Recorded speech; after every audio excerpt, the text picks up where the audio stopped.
Why won't the government ban gambling ads?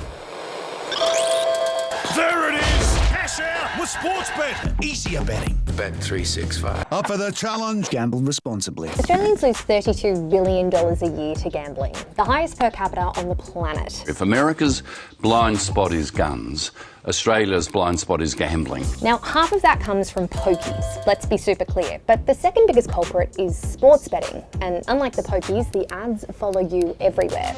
Got more than one horse on your mind? I've seen what gambling can do to people, and the fact that it's plastered in front of our children each and every week is a bit of a concern to me. I just see them everywhere. TikTok, Instagram.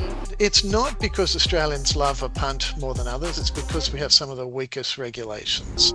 Nearly 3 years ago, a parliamentary inquiry led by Labor MP Peter Murphy handed down 31 recommendations to tackle gambling harm. At the centre was a major proposal: get rid of all the ads. That over the course of 3 years, all advertising for online gambling be banned. It's an idea that was supported by all sides of politics, which is pretty rare to do, and also 75% of Australians. Like, really, you've got to ask yourself the question, what are we doing this for? I feel like betting is now sort of a part of sport, just, to add an extra thrill. But those ads sit inside a pretty powerful triangle between three key players: the betting companies, the sporting codes, and the broadcasters. Now, after more than 1,000 days of radio silence, we've heard what the government plans to do to tackle the problem: a partial ad ban. Not a total one. We will cap the number of TV ads for betting agencies at a maximum of 3 per hour.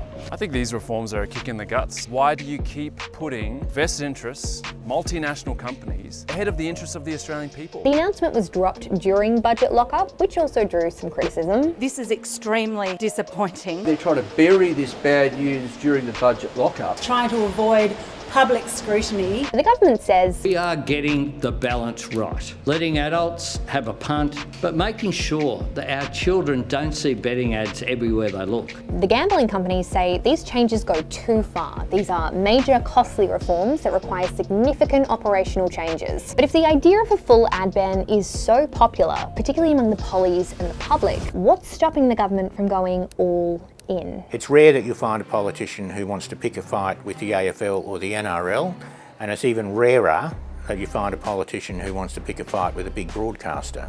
You might think it's all about the money, but it's a bit more complicated than that. Betting companies pay for the ads. These ads help fund broadcasters and also the major sporting codes. It's also the major reason the codes get the massive TV rights deals that they do. So the question becomes, can a sports-loving public afford to walk away from that setup? And you can probably guess who says no. We've got ourselves in this wicked situation. Maybe he actually wasn't your first guess. Where now some of the free-to-air media need gambling ad revenue at any time in order just to stay afloat. But he does speak to what the broadcasters are concerned about. In submissions to the Murphy Review, peak bodies representing free-to-air TV and radio said that if Australians want to keep watching sport for free, then those ads come with the territory. Revenue has been falling for some years, so it is getting increasingly harder to replace revenue when it disappears from the market.